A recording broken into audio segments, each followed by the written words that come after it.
Lost love. These things happened to me nearly 10 years ago. I lived in a city, but the city was hot in summer. I wanted to see the country. I wanted to walk in the woods and see green trees. I had a little red car, and I had a map too. I drove all night out into the country. I was happy in my car. We had a very good summer that year. The country was very pretty in the early morning. The sun was hot, and the sky was blue. I heard the birds in the trees. And then my car stopped suddenly. What's wrong? I thought. Oh dear, I haven't got any petrol. Now I'll have to walk. I'll have to find a town and buy some petrol. But where am I? I looked at the map. I wasn't near a town. I was lost in the country. And then I saw the girl. She walked down the road with flowers in her hand.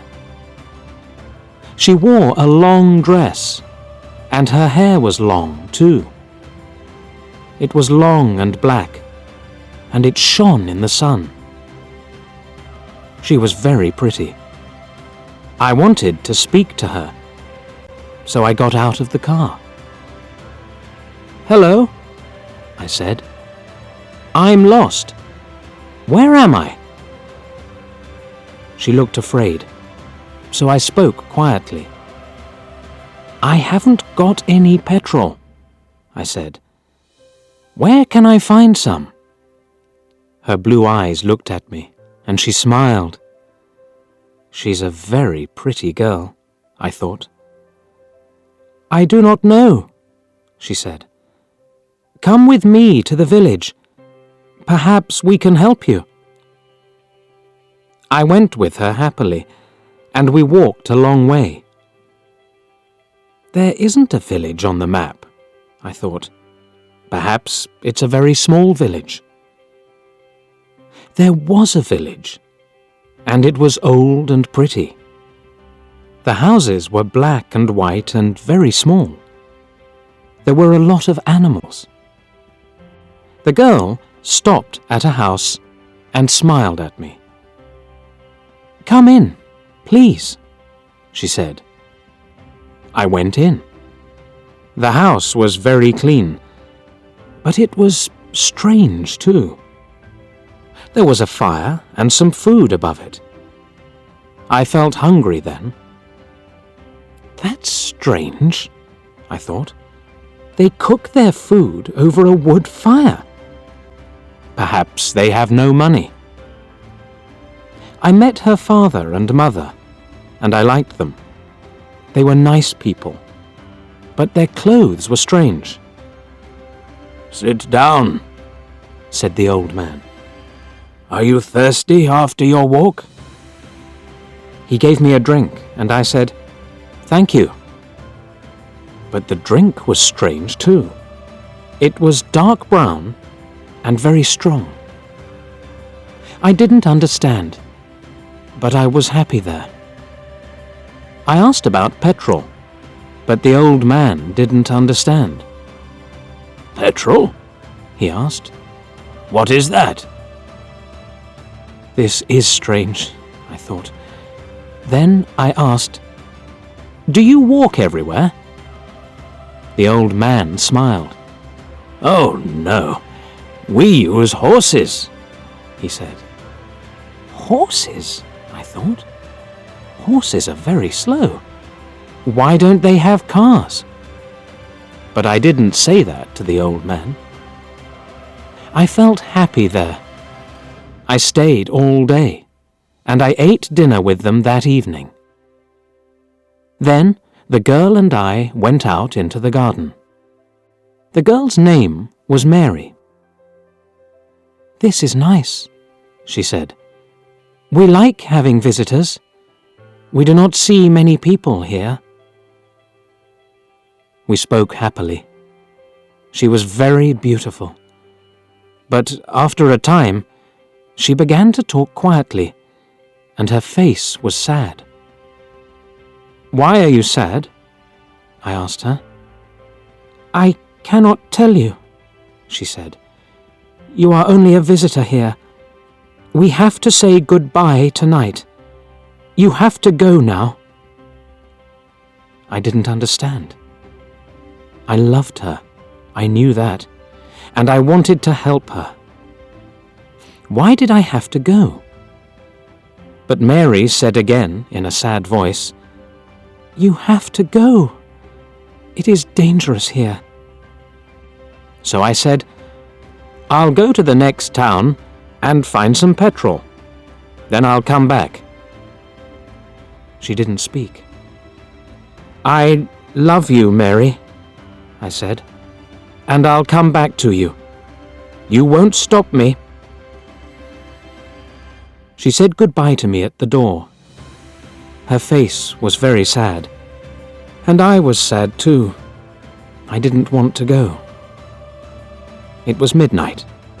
The night was very dark, but I walked and walked. I was very tired when I saw the lights of a town. I found some petrol, and then I asked the name of the village. But the man at the garage gave me a strange look. "What village?" he asked.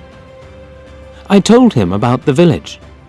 I told him about the old houses and the people with strange clothes.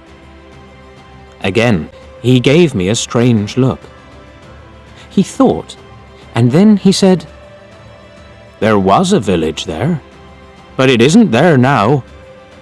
There are stories about it, strange stories." "What do people say about it?" I asked. He didn't want to tell me, but then he said, "There was a big fire in the village. Everybody died. There aren't any people or houses there now." "How did it happen?" I asked. "And why?" "Oliver Cromwell killed them," he said. "He was angry with the villagers because they helped the king in the war." I couldn't speak. This isn't right, I thought. That war happened 350 years ago. Then I remembered the strange clothes, the long hair, the food over the fire, and the old houses. And I remembered, too, about the horses. "But I don't understand," I cried. "I saw the people and the village. I spoke to some people there." The man looked quickly at me, and then he spoke. "There's an interesting story about the village. For one day, every 10 years, it lives again. But only for one day. Then it goes away again for another 10 years. On that one day, you can find the village, but you have to leave before morning, or you will never leave." Can this be right? I thought. Perhaps it was. Mary said, "You have to go." She loved me, but she said, "We have to say goodbye."